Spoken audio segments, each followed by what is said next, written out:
नमस्कार। आकाशवाणी से प्रस्तुत है समाचार प्रभात।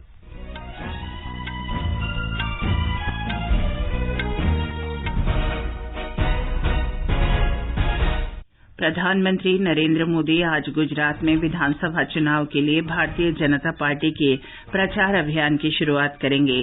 6 राज्यों की 7 विधानसभा सीटों के लिए हुए उपचुनाव की मतगणना शुरू हो रही है। प्रवर्तन निदेशालय ने दिल्ली आबकारी नीति घोटाला मामले में दिल्ली के उप मुख्यमंत्री मनीष सिसोदिया के निजी सहायक से पूछताछ की। संयुक्त राष्ट्र जलवायु परिवर्तन संधि में शामिल देशों का 27वां सम्मेलन आज मिस्र के शर्म अल शेख में शुरू होगा। जॉर्डन में एशियाई मुक्केबाजी चैंपियनशिप में भारत के मीनाक्षी, प्रीति, परवीन, अंकुशिता बोरो और लवलीना बुरगोहाइन सेमीफाइनल में पहुंची और मेलबर्न में आईसीसी T20 क्रिकेट विश्व कप में आज भारत का सामना जिम्बाब्वे से होगा। समाचार प्रभात के साथ मैं चंद्रिका जोशी। प्रधानमंत्री नरेंद्र मोदी आज गुजरात में विधानसभा चुनाव के लिए भारतीय जनता पार्टी के प्रचार अभियान की शुरुआत करेंगे। इसके बाद श्री मोदी भावनगर में आयोजित सामूहिक विवाह समारोह में शामिल होंगे। ये विधानसभा चुनाव की घोषणा के बाद प्रधानमंत्री का पहला गुजरात दौरा होगा। एक रिपोर्ट। प्रधानमंत्री नरेंद्र मोदी वलसाड जिले के आदिवासी बहुल कपराड़ा विधानसभा क्षेत्र के नानापोढ़ा गांव में जनसभा को संबोधित करेंगे। अनुसूचित जनजाति के लिए आरक्षित यह सीट वर्तमान में भाजपा के पास है। 2017 के विधानसभा चुनाव में कांग्रेस उम्मीदवार जीतूभाई चौधरी ने कपराड़ा सीट जीती थी। बाद में उन्होंने पार्टी से इस्तीफा दे दिया था। 2020 के उपचुनाव में जीतूभाई चौधरी ने भाजपा के उम्मीदवार के रूप में फिर से यह सीट जीती और वे राज्य सरकार में जल संसाधन मंत्री के रूप में शामिल हुए। अपर्णा खुन, आकाशवाणी समाचार, अहमदाबाद। उधर हिमाचल प्रदेश विधानसभा चुनाव का प्रचार अभियान तेज हो गया है। राज्य में 12 नवंबर को एक ही चरण में मतदान कराया जाएगा। वोटों की गिनती 8 दिसंबर को होगी। राज्य में विभिन्न राजनीतिक दलों के प्रमुख नेता जनसभाएं कर रहे हैं। भारतीय जनता पार्टी के वरिष्ठ नेता और प्रधानमंत्री नरेंद्र मोदी ने कल मंडी और सोलन जिले में जनसभाओं को संबोधित किया। प्रधानमंत्री ने कहा कि राज्य के तेजी से विकास के लिए स्थिर सरकार जरूरी है। जब केंद्र में स्थिर सरकार बनी तो आतंकवाद, नक्सलवाद काबू में आए, नॉर्थ ईस्ट में शांति स्थापित हुई। इसलिए स्थिर सरकार 21वीं सदी के भारत की जरूरत है और उसमें बड़ी भूमिका देश के छोटे राज्य की भी है। हिमाचल के लोग जानते हैं कि भाजपा किस तरह यहाँ के विकास के लिए गंभीरता से काम कर रही है। हम पहाड़ के लोगों की सुविधाएं बढ़ाने पर, रोजगार के अवसर बढ़ाने पर, यहाँ के औद्योगिक विकास पर, टूरिज्म बढ़ाने पर हम विशेष ध्यान दे रहे हैं। श्री मोदी ने कहा कि हिमाचल को आत्मनिर्भर बनाने में डबल इंजन की सरकार मददगार साबित होगी। भारतीय जनता पार्टी आज शिमला में अपना दृष्टि पत्र जारी करेगी। निर्वाचन आयोग ने उड़ीसा, राजस्थान, बिहार, उत्तर प्रदेश और छत्तीसगढ़ विधानसभा उपचुनाव कार्यक्रम की घोषणा कर दी है। उड़ीसा में पदमपुर, राजस्थान में सरदार शहर, बिहार में कुर्नी, छत्तीसगढ़ में भानु प्रतापपुर और उत्तर प्रदेश में रामपुर सीट के लिए 5 दिसंबर को मतदान होगा। उत्तर प्रदेश की मैनपुरी लोकसभा सीट के लिए भी इसी दिन उपचुनाव होगा। मतगणना 8 दिसंबर को होगी। 6 राज्यों की 7 विधानसभा सीटों के लिए हुए उपचुनावों की मतगणना शुरू हो गई है। ये विधानसभा सीटें महाराष्ट्र में अंधेरी पूर्व, बिहार में मोकामा और गोपालगंज, हरियाणा में आदमपुर, तेलंगाना में मुनुगोड, उत्तर प्रदेश में गोला गोकर्णनाथ और ओडिशा में धामनगर हैं। इन सीटों के लिए 3 नवंबर को मतदान हुआ था। उपराष्ट्रपति जगदीप धनखड़ ने देश के प्राकृतिक संसाधनों के विवेकपूर्ण उपयोग पर बल दिया है। उपराष्ट्रपति ने कल ग्रेटर नोएडा में आयोजित 7वें भारतीय जल सप्ताह के समापन भाषण में भारतीय संस्कृति और ग्रामीण पारिस्थितिकीय व्यवस्था में तालाबों और प्राकृतिक जलाशयों की महत्ता और इन्हें पुनर्जीवित करने पर बल दिया। I would therefore appeal to one and all, and particularly media, to propagate a thought process that we all must work towards optimum and efficient utilization of natural and energy resources in any form: electricity, water, petrol, gas. Shri Dhankhar ने प्राकृतिक संसाधनों के अंधाधुंध दोहन पर चिंता व्यक्त की।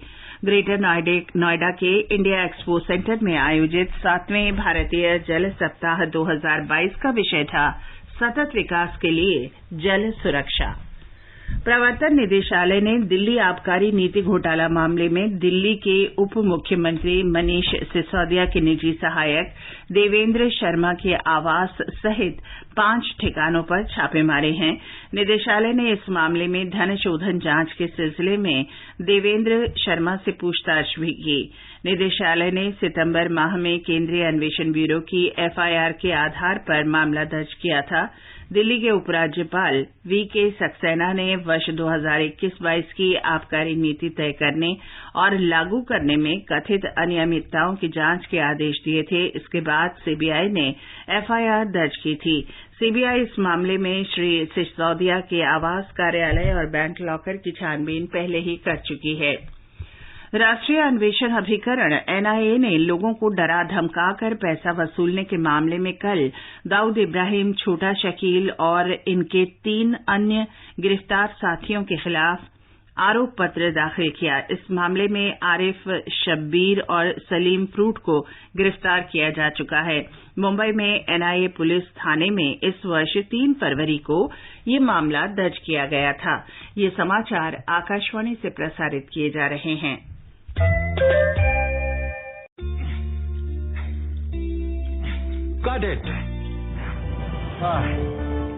सोचिए, अगर असल जिंदगी में ऐसी हालत हो तो कितनी मुश्किलें होती हैं, लेकिन शुक्र है बैंकिंग के लिए नहीं। अगर आपकी उम्र 70 साल से अधिक हो या आप दिव्यांग हो तो बैंक आपको कुछ जरूरी बैंकिंग सुविधाएं घर बैठे बैठे दे सकता है। आरबीआई कहता है, जानकार बनिए, सतर्क रहिए। विकसित भारत के विराट संकल्प के साथ देश लगातार आगे बढ़ रहा है। इस संकल्प की सिद्धि में हमारे करदाताओं की है महत्वपूर्ण भूमिका। सभी करदाता निभाएं अपना कर्तव्य और निर्धारण वर्ष 2022-23 की अपनी आयकर रिटर्न 7 नवंबर तक ई फाइल करें।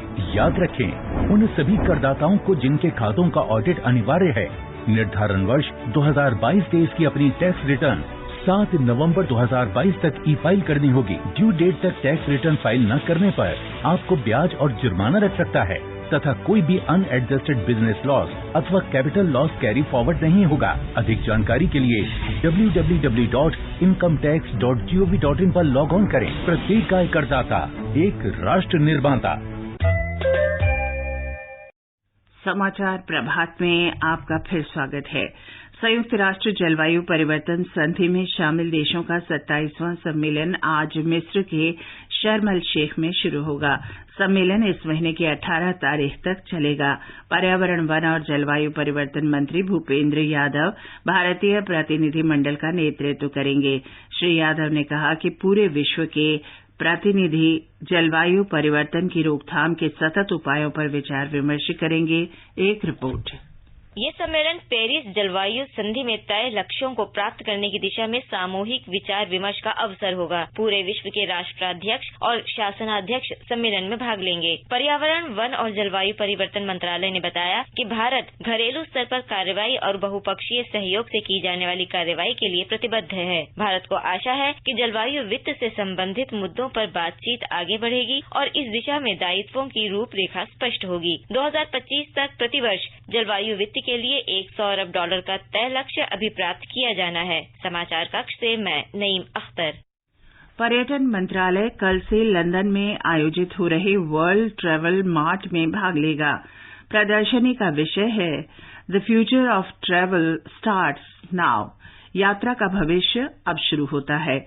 लगभग 2 वर्ष के बाद विदेशी पर्यटकों के लिए भारत में फिर से प्रवेश के मद्देनजर वर्ल्ड ट्रेड मार्ट में भारत की भागीदारी महत्वपूर्ण है। इसका उद्देश्य अंतर्राष्ट्रीय व्यापार समुदाय के लिए विभिन्न पर्यटन उत्पादों और चिकित्सा, मूल्य, यात्रा तथा लग्जरी ट्रेन को प्रदर्शित करना है। दिल्ली में वायु गुणवत्ता में मामूली सुधार हुआ है और ये बहुत अधिक खराब से बहुत खराब श्रेणी में आ गई है। आज सुबह 6 बजे वायु गुणवत्ता सूचकांक 357 दर्ज हुआ। मौसम विभाग के अनुसार वायु गुणवत्ता में और सुधार होने की संभावना है, लेकिन ये मंगलवार तक बहुत खराब श्रेणी में बनी रहेगी।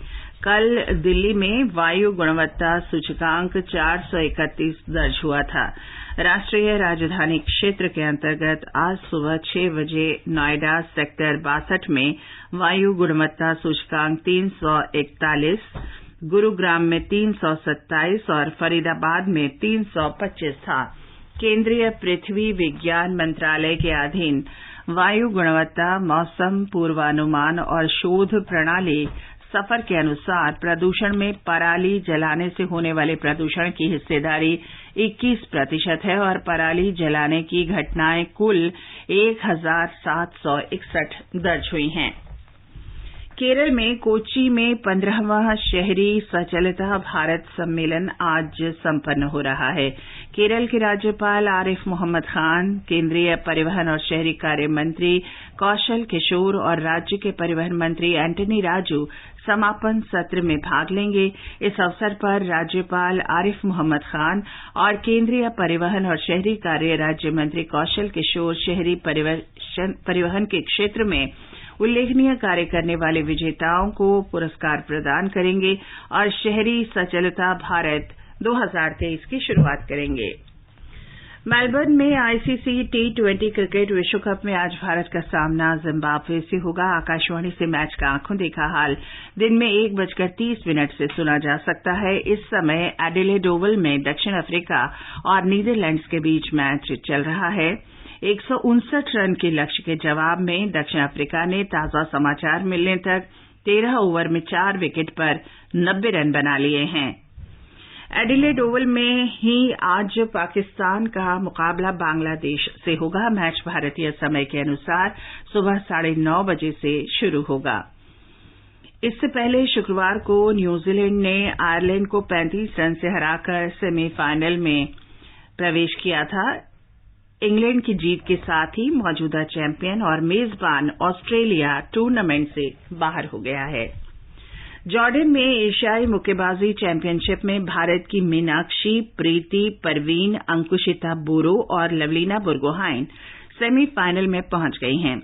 चैंपियनशिप में भारत के 5 और पदक अब पक्के हो गए हैं। 7 भारतीय मुक्केबाज भी आज क्वार्टर फाइनल खेलेंगे। भारतीय हॉकी टीम आज FIH प्रो लीग में भुवनेश्वर के कलिंग स्टेडियम में स्पेन के साथ खेलेगी। 3 देशों के इस टूर्नामेंट में भारत और स्पेन के 6-6 अंक हैं। स्पेन को अभी 1 मैच खेलना है, जबकि न्यूजीलैंड को अभी अपना खाता खोलना है। 9 टीमों के प्रो लीग फॉर्मेट में 3 टीमें एक ही मैदान पर एक दूसरे से 2-2 मैच खेलती हैं। ये समाचार हमारी वेबसाइट newsonair.gov.in/hindi पर भी उपलब्ध हैं। और अब आज के समाचार पत्रों की सुर्खियों के साथ हैं निखिल कुमार। धन्यवाद चंद्रिका। आज प्रकाशित अखबारों ने दिल्ली और आसपास के क्षेत्रों में प्रदूषण के बेहद खराब स्तर की चर्चा आंकड़ों के साथ की है और लिखा है 2 दिन दम घोटू आबोहवा झेलने के बाद कल शनिवार गंभीर से कुछ सुधरकर स्थिति बेहद खराब हुई।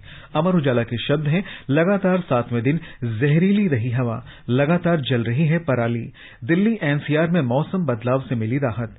हिंदुस्तान ने पाबंदी शीर्षक से लिखा है, नोएडा से दिल्ली में BS3 पेट्रोल और BS4 डीजल वाहनों का प्रवेश नहीं। इस बीच अखबारों ने मिस्र में आज से वैश्विक जलवायु सम्मेलन शुरू होने की खबर भी साथ ही दी है। नव भारत टाइम्स ने लिखता है, आबोहवा पर दुनिया में मंथन आज से। हरिभूमि सहित कुछ अखबारों ने दिल्ली उच्च न्यायालय में दाखिल की गई याचिका के केंद्र के इस जवाब को सुर्खी बनाया है, जन गण मन और वंदे मातरम पर दर्जा समान करना चाहिए सम्मान। राष्ट्रीय सहारा ने रूस के राष्ट्रपति पुतिन के इस बयान को पहले पन्ने पर दिया है, बहुत ही प्रतिभाशाली होते हैं भारतीय। और अंत में मुख्य समाचार एक बार फिर। प्रधानमंत्री नरेंद्र मोदी आज गुजरात में विधानसभा चुनाव के लिए भारतीय जनता पार्टी के प्रचार अभियान की शुरुआत करेंगे। 6 राज्यों की 7 विधानसभा सीटों के लिए हुए उपचुनाव की मतगणना शुरू हो गई है। प्रवर्तन निदेशालय ने दिल्ली आबकारी नीति घोटाला मामले में दिल्ली के उप मुख्यमंत्री मनीष सिसोदिया के निजी सहायक से पूछताछ की और संयुक्त राष्ट्र जलवायु परिवर्तन संधि में शामिल देशों का 27वां सम्मेलन आज मिस्र के शर्म अल शेख में शुरू होगा। इसके साथ ही समाचार प्रभात का ये अंक समाप्त हुआ। नमस्कार।